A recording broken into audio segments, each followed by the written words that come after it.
akan diminta kepada sang lelembut ataupun sang penguasa yang ada di tempat itu.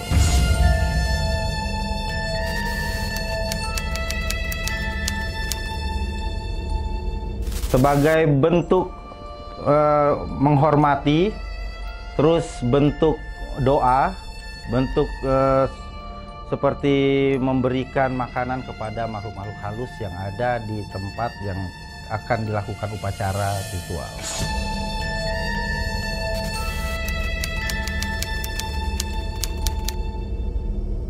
Untuk membawa sesaji sih sebenarnya tergantung tujuan. Jika itu tempat kita tidak sengaja melewati, itu bisa dengan sesaji ataupun memberikan bentuk-bentuk sesaji yang ada ala kadarnya. Tetapi jika kita mempunyai niat khusus untuk datang ke tempat yang sakral ataupun tempat yang akan kita lakukan ritual, itu memang sudah dipersiapkan jauh-jauh hari dan sesuai dengan apa yang diminta ataupun ketentuan yang ada di tempat tersebut.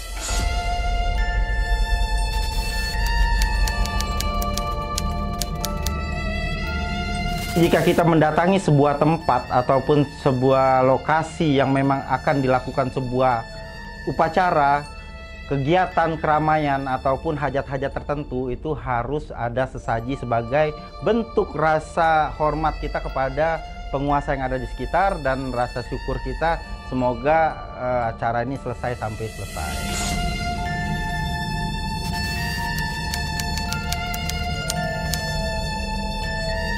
Jadi sebenarnya di saat kita udah membawa sesaji dan meletakkan di tempatnya, itu udah ada energi-energi dari lelembut ini yang memang sudah menunggu. Dan mereka mengambil saripati dari setiap sesaji-sesaji ini. Terus nanti jika kita merasakan ataupun kita ini mencoba sesaji tadi, itu rasanya sudah hambar, sudah tidak ada rasa lagi.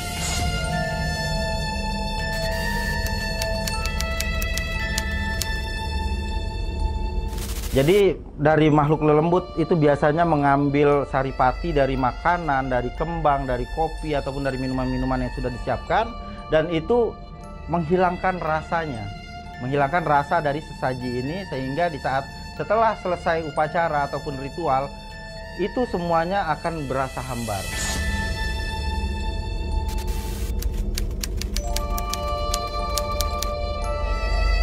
Jadi di setiap daerah itu ataupun setiap tradisi kebudayaan di daerah-daerah itu biasa berbeda-beda. Ada sesaji yang menggunakan pakemnya itu 7, 9 ataupun menggunakan kembang, menggunakan kue-kue jajanan pasar. Terus ada juga yang menggunakan bubur merah putih, ada juga yang menggunakan kopi, teh, pahit, dan menggunakan susu dan macam-macam. Bahkan ada juga yang menggunakan beras. Ada beras kuning yang sengaja dibuat, terus ada telur di sana, ada rokok, dan itu sebagai ucapan rasa syukur dan penghormatan kepada leluhur ataupun lelembut sebagai persembahan.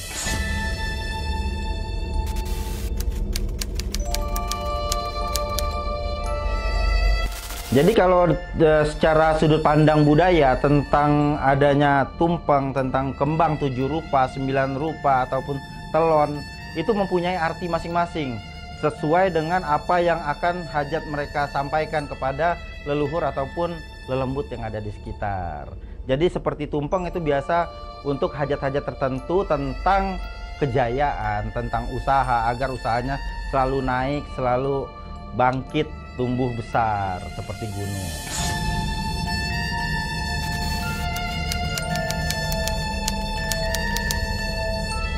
Dan biasa dilakukan sesaji tadi sesuai ada simbolik-simbolik seperti 3, 5, 7, 9, 13 tentang kekayaan, dan banyak lagi itu mengikuti dengan angka-angka ganjil tadi.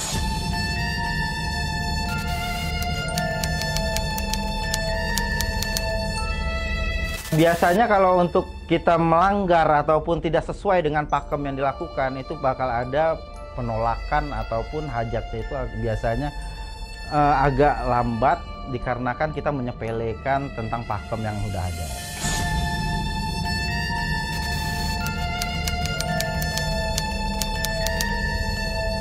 Biasa kalau ritual yang menurut secara kebudayaan ataupun secara ajaran nenek moyang itu biasa sudah ada pakem-pakem tertentu. Beda dengan ritual yang kita lakukan untuk menyembah sang penguasa kegelapan. Jadi di saat kita penguasa kegelapan ini, kita menggunakan sesaji-sesaji yang berbau tentang seperti darah, tulang, dan kotoran. Jadi itulah yang akan mengundang makhluk-makhluk lembut negatif untuk datang membantu hajat kita.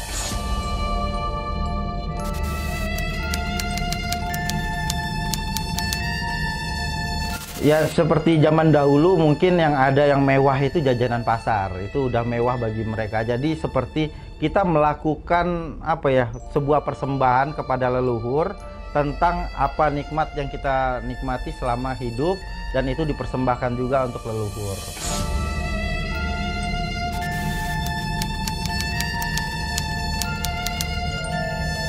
Banyak darah-darah yang memang disukai oleh bangsa lelembut, bangsa jin. Ini seperti darah kambing kendit, darah ayam cemani. Bahkan ada binatang-binatang tertentu seperti gagak, itu disukai oleh makhluk-makhluk astral yang bersifatnya negatif. Dan ini biasa digunakan oleh praktisi-praktisi sihir, praktisi yang memang arahnya seperti teluh, santet, pelet, itu biasa menggunakan darah-darah ayam ataupun darah-darah binatang untuk media sebagai sesaji yang dipersembahkan ke alam gaib.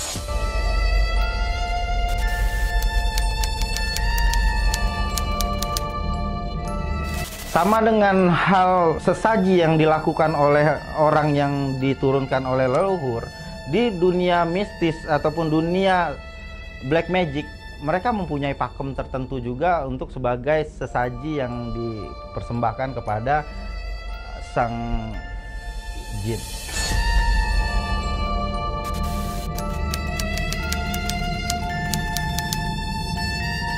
Biasa di saat kita tidak memberikan sesuai kemauan dari bangsa jin, itu ada penolakan dan pasti ada sesuatu yang bakal terjadi.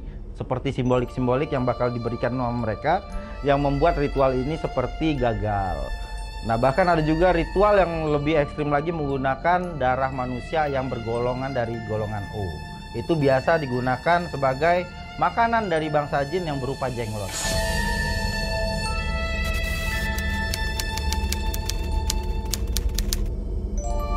Kalau efek ataupun dampak dari orang yang memberikan darahnya sebagai sesaji itu tidak ada dampak apa-apa, tetapi hanya dari bangsa jin ini cuman memakan darah yang sudah disajikan, tidak mengikuti darah si orang yang punya darahnya.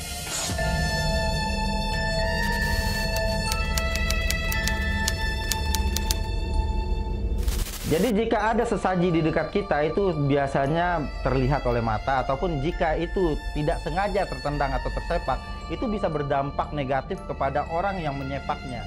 Dan itu bisa membuat biasanya kesurupan, kesambet, dan dia tidak sadarkan diri ataupun dia hilang kontrol. Emosinya meningkat, tiba-tiba ketakutan itu timbul, dicampur lagi oleh kekuatan dari bangsa jin yang memasuki dari alam pikiran, pendengaran, dan hatinya. Itu yang membuat bangsa jin ini ngamuk karena persembahannya diganggu ataupun dilecehkan.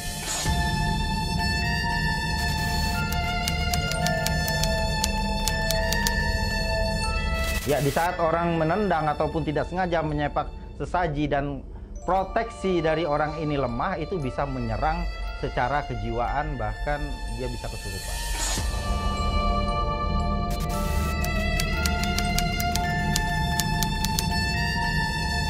Kenapa wanita yang paling mudah untuk dirasuki oleh bangsa jin itu biasanya terlihat dari emosinya, terus ada siklus namanya dia menstruasi, itu membuat hormon tidak stabil, dan di darah itu adalah makanan dari jin. Karena jin itu makanannya darah, tulang, dan kotoran. Jika ada unsur itu, makanya di saat wanita yang sedang menstruasi itu tidak boleh masuk ke daerah-daerah tertentu ataupun daerah-daerah angker, karena paling cepat disambar oleh bangsa jin.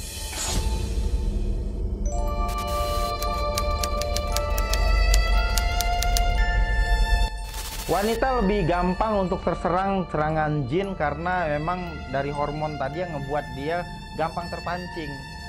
Dan kita sudah tahu bahwa jin itu bermainnya di hati, pendengaran, dan pikiran manusia. Nah, jadi jin itu gampang banget merasuki dan membuat emosinya semakin naik, dan disitulah terjadi kesurupan ataupun ketempelan.